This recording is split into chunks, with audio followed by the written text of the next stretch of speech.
Today on Imperfect, I'm joined by my brilliant mate, Kat Sims, writer, creator, queen of saying the thing everyone else is thinking, and someone who's always been properly honest about bodies, food, shame, and all the weird little gremlins that come with being a person in the public. Kat's also been talking recently about her experience with weight loss injections, so we'll get into that, but really, this is about what happens when people think your body is up for public debate. We'll talk appetite, judgment, comfort, confidence, the absolute audacity of strangers, and the idea that life starts once your body is finally sorted. Please welcome to the podcast the very talented, I'm glad to call her a friend, Kat Sims. Hello, thank you very much for having me. Thank you for coming. It's a nice studio, isn't it? Nice studio. It's well pro. It's very nice. It's not mine. I should say that. It is nice. It's not mine. Kat, to me, you're one of the most interesting people, especially on social media. Just the way that you post and your honesty and the fact that you're always talking about your body and, you know, your perceptions of it. When did you first realize that other people were judging you based on how you looked?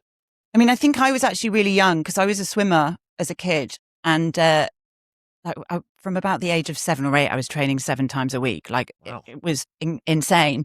And I remember starting weight training sessions at about 10 or 11. And it was very much focused on building strength for swimming. But at the same time, you're in a swimsuit, your whole body's you're looking around at all the other guys who have, all the other kids. And I think as a girl growing up in the 80s, you couldn't really avoid it. Like I had a mum who I saw going to Weight Watchers over and over again on a cycle, like she'd eat this cabbage soup or whatever it was, and I think it's just something that as a girl especially, it's really hard to avoid.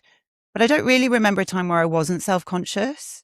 So you said you were about 10, 11. Yeah. For your teenage years, how was that for you? Were you still swimming?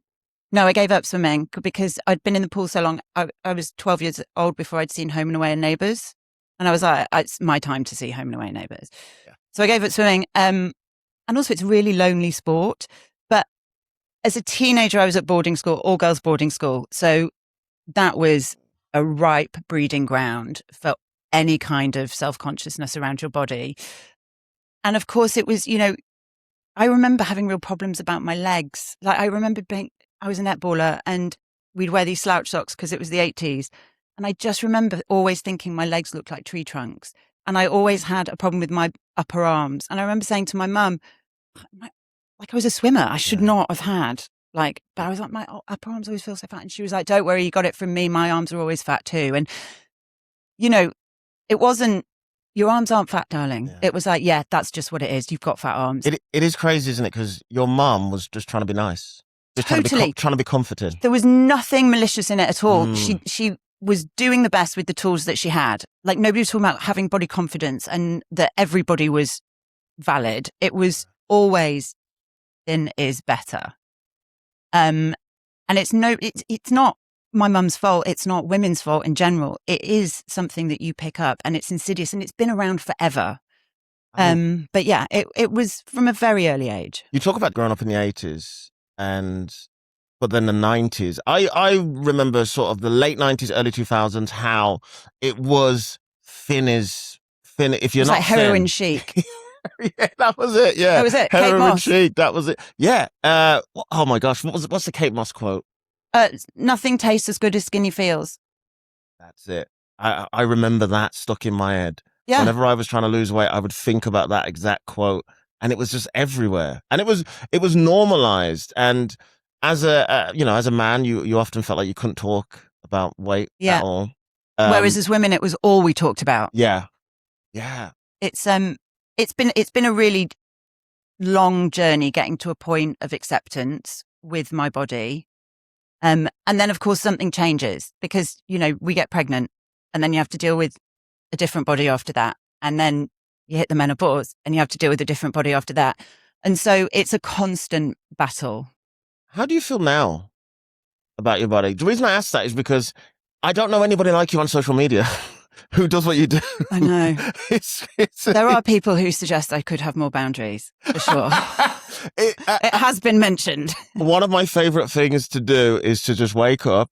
Just, when you just wake up and scroll, and it'll just be like, I don't know, like you in like your pants dancing or something, just talking about, and then, but I'll be like, oh, that was 20 minutes ago. And then 10 minutes, there's a whole different one of you doing it. And I don't know anybody like that. And did you feel like you were always kind of that open, or did you hit a point where things just changed? Oh, I definitely hit a point where things changed. I think that when I had my eldest, when I first became a mum, that was a really tricky time for me. Like I struggled really badly with postnatal depression, and everything hit an all-time low. That was when my addiction really flared up, and mentally, ironically, I was skinnier than I've ever been after having my eldest, because I was so unhappy. I would just walk round the park time after time. I'd like spend 10 hours walking around the park, and I would say that it got to a point where I did a lot of work. I got sober, did a lot of recovery work.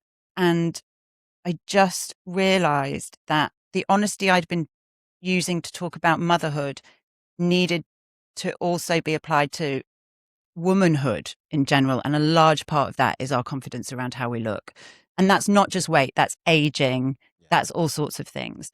But now I'm very comfortable in my skin. I mean, I've recently lost a lot of weight. I did the GLP-1s, and there's a lot of, obviously, discussion around that. For me, when I got sober at 40, my addiction went straight to sugar and chocolate and Haribo and all the rest of it. And everybody around me was like, just deal with the thing that's going to kill you first. We can work on the sugar later. And they were right, but I didn't really work on the sugar later. And, I put on a load of weight, hit perimenopause, couldn't shift it. I've always been athletic. I used to be able to decide that I needed to lose a bit of weight, and I'd spend a month eating less and doing more, and I could lose a stone. And I was like, fine, done. And that in perimenopause just stopped being possible. And I just decided that I wanted to give the GLP-1s a try. And I lost the weight, and I looked at that like rehab for drug and alcohol addiction. So I definitely had a food addiction, binge eating problem. And I thought, well, if I was in rehab, I wouldn't be able to drink or use while I was there because it's a controlled environment, but I'd have to do a lot of work there so that when I came out, I could manage it on my own. And so while I was on Mounjaro, I did loads of research, read loads, figured out, did some therapy, figured out what it was that was causing me to have such an unhealthy relationship with food so that I could come off and manage it myself, which I did, except that I underestimated the impact that Mounjaro would have on my brain. And so even though the weight has not been a problem, I have actually gone back onto GLP-1, very minimum dose, because my brain, as an ADHDer, I have never had anything affect my brain so positively, even ADHD medication, as Mounjaro does. So many questions, Kat. I know. When you realized that you now had a food addiction, did you feel like you were failing? Did you ever feel like you would go back to sort of drink and whatnot? Never thought I'd go back to drink, but, I used to think I didn't have an addictive personality because I'd buy a packet of cigarettes, smoke a couple on a night out, and they'd live in a drawer for a while till the next night out. As soon as I gave up drinking, I went to 20 cigarettes a day. Like literally on the day I was like, well, if I'm going to give up drinking, I'm going to buy myself a packet of cigarettes. That was gone. And sugar was a problem. And I knew exactly when it became a problem because instead of Deliverooing 3 bottles of Malbec and a packet of Marlboro Lights, I was Deliverooing a tub of Ben & Jerry's, a packet of fruit gums, red sugar laces, and a packet of chocolate hobnobs. And I'd eat it all in one go, fall into some sort of hyperglycemic coma, and then wake up with exactly the same shame that I had when I woke up hungover. And so I was like, this is not okay. Like, this is not normal. There's no moderation. I do not have a moderating bone in my body. I just don't. And that serves me in some ways. But when it comes to drugs, sugar, shopping, any of those things, there is no moderation. And so it was really important to me to sort of treat it like an addiction. And I would say, I've done 4 or 5 months off Mounjaro and had no issues with reverting back to negative eating habits. There are times where I've had like more than I've enjoyed myself, but not binge eating because emotionally I needed it. But mentally, the impact of not being on it was devastating. Like I felt like I was walking through mud. Wow. It was wild. Everybody I know who's currently on the GLP-1s all have the same fear. What do I do when I come off it? Because what I think's different than what you've done, you've treated it like an addiction. So you've read up, you've gone through everything, and you've thought in yourself, oh, what I'm going to do is I'm actually going to come off this at some point. But I know that I can't just one day wake up and come off it. I got to ease myself off it. And I think a lot of people who are doing it, they don't do that. They just... Well, it's more that you've got to do the work inside, because you don't eat unhealthily and you don't eat in a way that's damaging unless there's something going on. And that could be medical, right? Yeah. It could be. So if you're on Mounjaro, and my advice, I can only talk from my own experience, but my advice would always be like, you've got to treat the root problem. Maybe that's medical. So get to a doctor, get yourself tested for any medical underlying issues. But more than likely, it's emotional and mental. And because I had the experience of dealing with that, with booze and alcohol, and understanding that booze and drugs weren't the problem, they were initially a solution, and then they were just a symptom of a bigger problem, which was I needed to do all the work on like my own shit, basically. And so I was lucky to be able to apply that to food. But it is a daily struggle. Like, not drinking is easy because I just don't drink, right? You just abstain. I just do not take cocaine anymore because that is not good. Whereas food's different, right? You have to moderate. Like, you can't not eat. You can't abstain from food. So it's been a much harder process than getting clean and sober. What was it that made you go back in little steps to to Mounjaro? They're doing a lot of research on Mounjaro in terms of the effect it has on your brain, especially for ADHD and addiction, actually, because it works with that pleasure reward dopamine system in your head as well.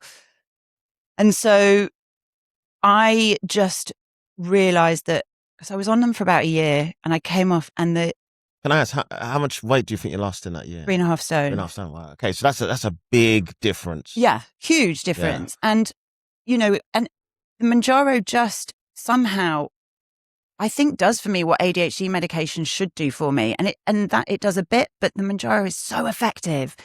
Within 24 hours of taking the injection, my brain was back. Wow. I don't care if I never lose another pound. It's not what I'm doing it for. Like, the impact on my brain and my mood and my productivity is insane. Like, it is insane. I watched that documentary on Netflix. Did you see it?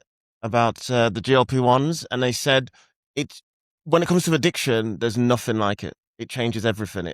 They said that people who took GLP-1s, who, obviously they had food, noise, eating addiction, gambling, sex, alcohol, drugs, it all went down. Yeah, and it makes sense to a certain extent, because my mum's got Parkinson's, and there's a drug that she's on, and the doctor, I remember my dad thought he was joking, but the doctor gave it to her, and in the consulting room, he said, if you have an impulse to gamble or any unusual sexual impulses, you need to let us know immediately. And my dad was like laughing, going, that's hilarious, making a joke. But actually the reality is there are drugs that specifically make you want to gamble.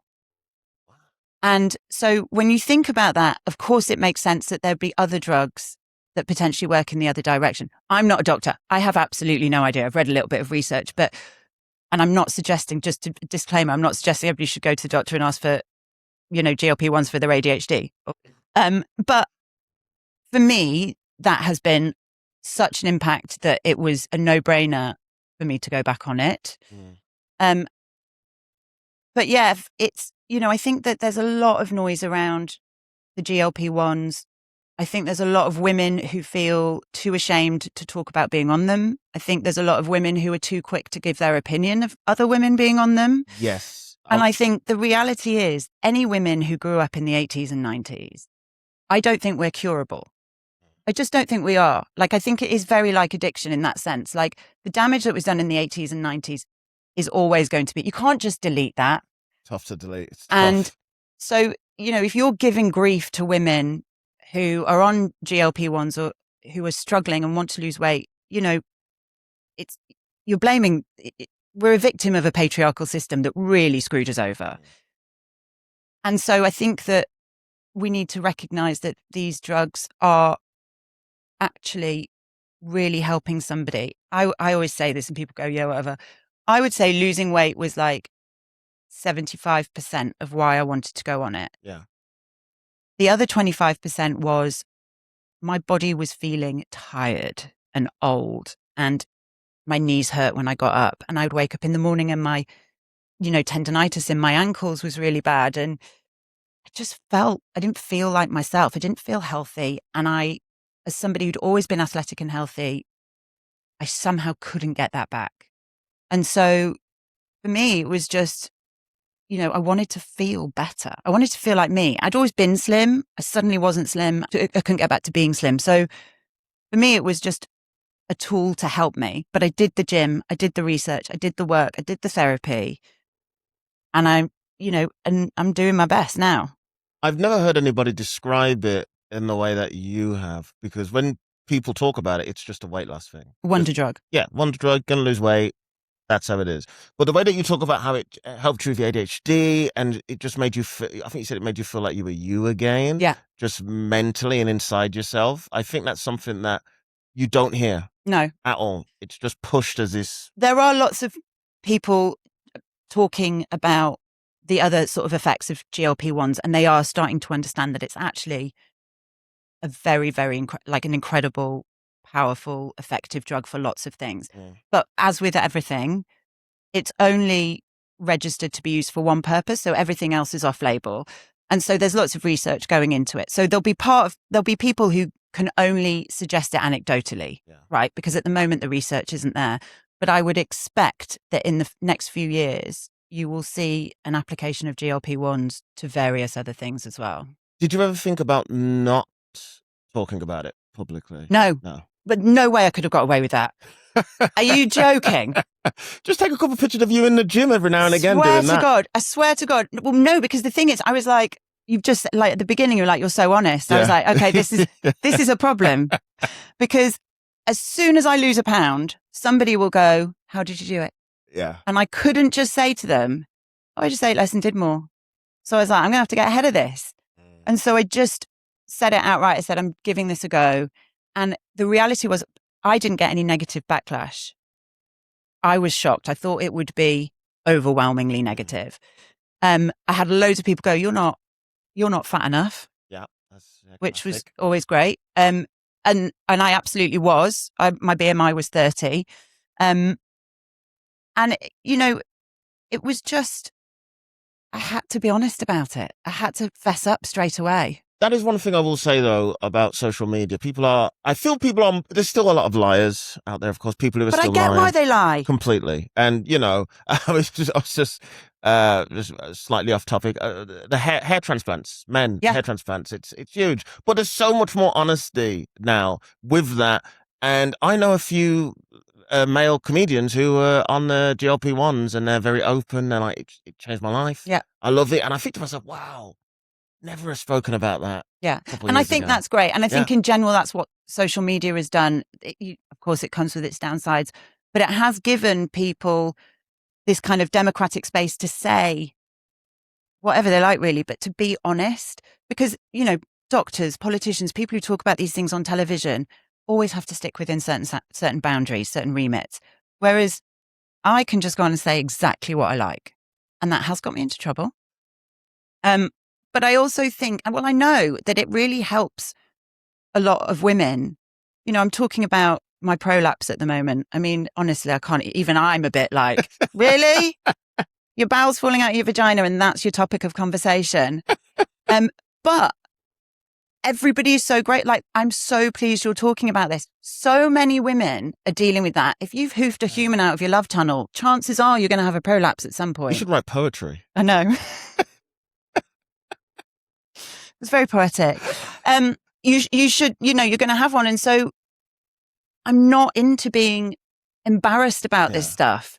Right from the beginning with my girls, when they, when we were washing and whatever, we never called it a nunny or a Mary or a flower or whatever other nonsense it was. It was, this is your vulva and this is, this is it. I was 30 until I knew that it was my vulva and not my vagina. Because nobody taught me. Yeah. Nobody taught me that the outside bit was the vulva and the inside bit was the vagina. And I was like, what? And even now we're not teaching girls that, and it baffles me that that's the case, because these words are all like naughty words. And so I was like, no, I'm going to talk about my prolapse. I'm going to talk about it because this is just, so many women are dealing with it. And we've all been told we're not allowed to talk about it. It is like it is a skill that you've got. You don't see it as a skill probably. It's just you being honest. But the way that you describe things and the way that you talk about things, especially on your social media, your just instinct is just to be honest. And you've built such a great fan base around you. Like, even if it's not necessarily even fans, it's just people who trust that you are at least being yourself. Yeah. And like you said before, I'm sure you've been in trouble for various things that you've done. My mouth has got me into trouble more than once. I just imagine there's a few like brands or something who go, hey. Why? Oh, yeah. I've lost work. 100%. I've been ghosted. I was thinking you'd be somebody that I would invite to a film premiere, but I would be like, you don't have to say anything you don't have to say whether you liked it or not, because... That does. Yeah, I'll tell you that story off camera.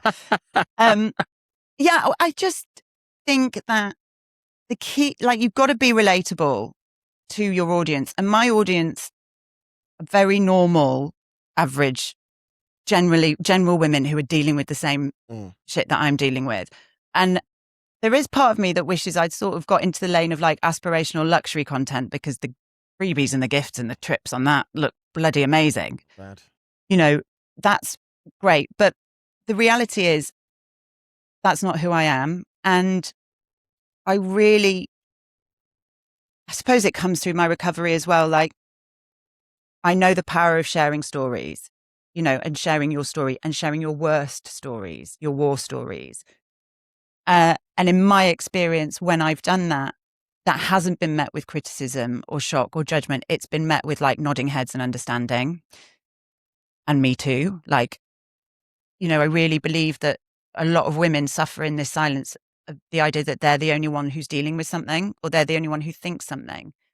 And it's really important to me that in sharing my story, I'm not just sharing my crazy stories for views, although that helps, but I know that those things help, because when I sat in recovery meetings and heard other people talk about the things that they'd done, I felt better about myself, because I knew I wasn't the only one. And I knew that, not saying it was right in any way, but it just makes you feel less alone. And at the end of the day, I think that the majority of the world's problem is because we don't have enough connection, enough community. And when you tell stories, you connect with people. I think that's why people join cults. It's why people join running clubs. It's why people play golf. Like, you just want to feel like you belong. It's why kids join gangs. They rent homes where they don't belong and they don't feel safe. And so they find somewhere that they do belong. And, for me, that is such a huge part of what I do on social media. And to do that, the trust bar is higher, right? And so I have to go further. And that means sharing things that sometimes make my dad call me and go, darling, do you really think that's necessary? I didn't think about what the family are seeing. Yeah. I've had to block him from a couple of Substacks because I was like, absolutely not. You're not reading this one. But it's really important to me to do that, because my content doesn't work if that doesn't happen. And then I don't earn any money if I'm not got people who want to hear what I have to say. Yeah, I see you as like the content queen. And just sticking with content. I love you, Darren. Can you just like be there when I wake up in the morning and go, you're the content queen. Content queen. Content queen. That's some eggs. I make great scrambled eggs. Oh, I bet you do. Oh, I'm not denying that. I do a good poached egg as well. Oh, you do a good the hardest. Yeah, it is. Hardest. What's your technique? A little bit of vinegar. Oh, okay. I'm already in. You've got my attention. A little bit of vinegar. You put it in the bubbles. People are going to write in about that. They're not going to write in about anything else, but they're going to have a problem with the way I do poached eggs. But you come to my house, I'll cook you some poached eggs and we'll put it to the test. Love that. In regards to content, What kind of, say, fitness, body content is there that you're sick of, that you want sort of gone? All of it. Yeah, most of it is pretty. I just, I've always said I move for my head and not my arse. And, I do have a tricky head. It does me dirty occasionally. And exercise has always been part of my life. But as a kid, as I said, it was like a very intense, like achievement-based exercise, which I just didn't enjoy. Was that pushed more by your family? Yeah, when I was born, Yeah. apparently, I've got massive hands. And when I was born, my dad said she's got paddles for hands. Oh, there So you go. she That's all should it swim. takes. I could swim before I could walk. Like, it was wild. And so for me, exercise is, again, about your head. And I don't like this pushing of what a perfect body should be. I don't like this idea that, if it's only to do with appearance, then it's a waste of time. Like, and so many women now, thank God, there are amazing influencers out there who have told us and made it clear to us that weights are what we need to be doing now because of osteoporosis and perimenopause and all the rest of it. And that's how our bodies are going to stay as young as for as long as possible.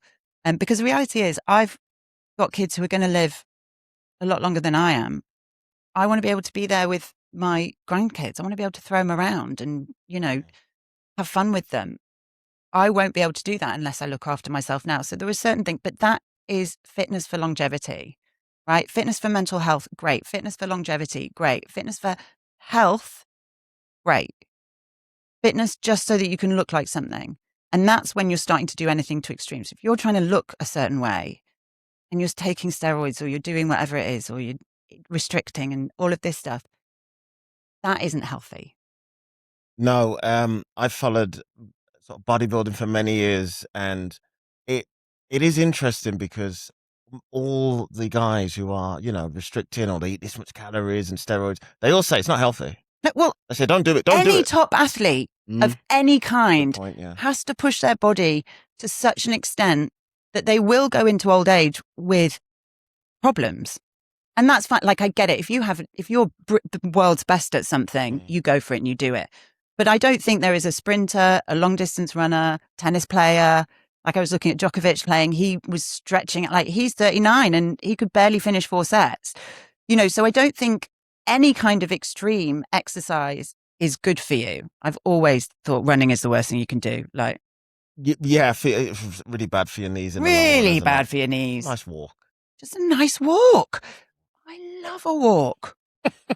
I am at the age where I sometimes look at hiking boots and I'm like, oh, they look like a good pair of hiking boots. I've got a pair. The good thing about hiking boots is they'll outlive you. Yeah, they absolutely will. But I'm wondering, do I want sticks? Oh, the sticks. Oh, okay. I've got a dodgy knee. I had a dislocating knee. So I'm thinking maybe that's, and I'm all right with that. Yeah. I'm all right with, a few weights and a good walk every day.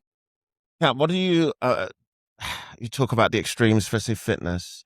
Where are you at with this looks maxing that is taking over social media? I mean, I sort of think and hope. Who's the guy? I can't remember his name. Which one? Clavicular? Yeah, clavicular. The fact I even know that like that is clavicular. I mean, to me, he is a walking meme.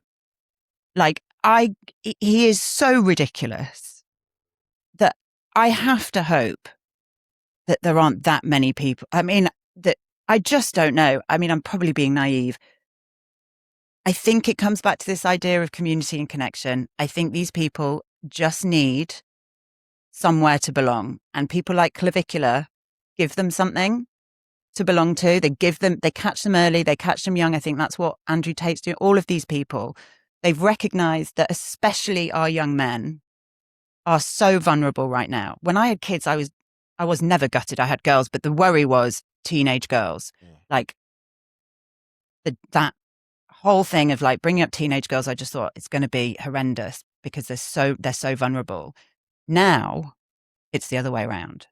Like, I would be so concerned if I had teenage boys, and my hat goes off to every parent trying to navigate bringing up teenage boys in this world, because they can't do right for doing wrong. They feel like everybody hates them because there's such a strong feminist movement, and that's not the case. And then they've got these people like Andrew Tate and Clavicular. What a name. selling them all this nonsense. And because they feel so disconnected, they're picking up on it and leaning into it. And that's devastating, you know, and it's like, youth clubs aren't going to fix it, but like, where are these clubs? Like, where are these cool people? I remember there was a youth club and everybody there was really cool and people wanted to go. So fun. And there just isn't that for them now. The only thing they have is this online space. And if we don't provide a cool community for kids in real life, they will find it online. And you just have to hope that it isn't bloody clavicular that they come in up against. It's so crazy to see because, you know, I've been around a fitness world for a long time, just watching, a fan, you know, all that sort of stuff. And then you see it get slightly toxic, which we talked about, steroids, got to lose weight, da, da, da. And then the last decade or so, what's happened is, given the rise of your Andrew Tate, your claviculars and whatnot, is masculinity was pushed into it, which it wasn't before. It was just working out, fitness, masculinity and politics has come into it. And then now it's just evolved into this extreme sort of form of fitness or looks maxing and wanting to be better. And it's all based around getting women. That's it. This is it, because it all stems from the incel community, right? What clavicular has done, incels are just like, come over here and we can bitch and moan about the fact that nobody wants to sleep with us. Clavicular's gone, no, come over here and I can show you how to get them to sleep with you. And I'm just like, baffled. You know what I remember? I remember the pickup artists, right? Do you ever remember there was a guy? Pickup artist. Do you remember that? Right. I was 18, 19, and there was a show about pickup artists, and it was this guy, and his name was Mystery, right? And he was I just did a little bit sick in my mouth. Finished. Oh, you wait. And he was a Canadian guy. It might surprise you, former magician, right? That might surprise you. And he used to wear a top hat, goggles in the club. So women would come up to him and go, why are you wearing goggles? And he'd go, so your boyfriend doesn't spit in my face. Like, these are the sort of lines that he would have. And his whole thing was, he had a show on MTV and he would teach guys, and they were obviously just very nerdy. It's MTV 20 years ago, you know, I play computer games. And he would teach guys confidence and how to sort of chat women up, right? And he would give them these techniques. There was no fitness. You don't have to look better. You don't even have to dress better. It's just, listen, watch me and just learn how to talk to women and stuff like that, right? And pay me, presumably. Of course, yeah. Yeah. I'm pretty sure he still does courses now on it, right? But there was no politics. There was no talk of masculinity. It was definitely toxic. Yeah. 100%. But it was nothing compared to what these guys are doing now. And I think because we've got the streaming world as well now, where it's just people with cameras. 24/7. 24/7 filming these guys. It's the biggest form of online entertainment now. And that's why you've got your Andrew Tate, your curriculars and people like that are making so much money, because it's exactly what you said, the incel community, and come join me and we can. And they're targeting vulnerable, they're targeting young kids. Like, that's the reality of it. Like, I still have to, as a 44-year-old woman, nearly 45, have to stop myself occasionally and just check my echo chamber and be like, hang on a minute, have I done enough thinking about this? Right? Have I done enough critical thinking? These people are catching these kids before their critical thinking skills are even there, right? They're designed, teenagers are designed to fit in. Yeah. Like, that is their survival instinct. And it's really miserable and it's hard. But that is their survival is, I'm going to bend myself to fit in, right? That's a very normal part of childhood. But if the only people they can find are people like Andrew Tate and all the rest of it, then that fitting in is really dangerous. And I you know, like I said, I feel sorry for boys, because I do think they feel like they're bearing the brunt of this kind of opinion that people are starting to have of men in general based on this toxic masculinity. And then you've got the bloody women doing trad wife shit. And I'm like, it is terrifying. And I think the only thing I can do, the only thing that gives me hope is the only difference I can make is in my own home. Like, can I vigilantly keep right-sizing my kids' ideas and opinions and thoughts so that, because they are going to come to me with crazy stuff, but can I right-size it? Can I challenge it? Can I do all of that so that at least I know they have some sort of robust defense against it? But even that isn't a given, you know. No, it's tough. But I can't change the world. All I can do is share my experience, and at home, do the best I can to keep that stuff right-sized. But, you know, I think a lot of young boys are struggling with what we girls did in the 80s and 90s. You know, I think that is what we're seeing with not just even with looks maxing, but just with these guys in the gym all the time and the protein and the this and the that. And, you know, it's just terrifying. It used to be really fun. It used to be fun. Everything used to be really fun. And then everything just has to go that little bit further and become extreme. Kat, thank you so much. Oh, my pleasure. You're one of the busiest people ever. What have you got coming up? Have you got any more red carpets? Any more BAFTAs? Always. Although I'm a bit sick of them now. I mean, I do love. Basically, I only go to the ones where I actually really want to see the movie now. I did go to the Jackass one. That was great. Oh, how was it? Brilliant. And listen, is it like the Jackass of old? Not quite. Not quite. It gets weird when you see the people you don't know from the original. You go, oh, they're new people. Okay. Yeah. But also but it is brilliant. I mean, I will always love Jackass. Same here. It's just one of my joyful things. You must be the coolest mum. Because you're going to, your kids are turning up to some of these premieres and you're there and they're like, come on. When I go to school the next day. Yeah. I mean, my eldest is actually in the room with us right now. Thank God she's got her headphones on. But I think I won the most mum points when I was invited to the premiere of the Billie Eilish you got to Billie Eilish movie. But yeah, they are really lucky. And I never fail to remind them that they're really lucky. I'm like, don't get ideas above your station. Like, we're all great. Like, none of us really belong here. Like, we're just going to ride it while it lasts. Yeah, let's get the free food and take it. Yeah, exactly. Free food and let's go. Kat, what you got coming up? Well, I am currently finishing my first novel. So that's coming out in April 27. Sour Grapes. It's a fictionalized version of my own story. It'll be available to pre-order in a couple of months, maybe a month or so.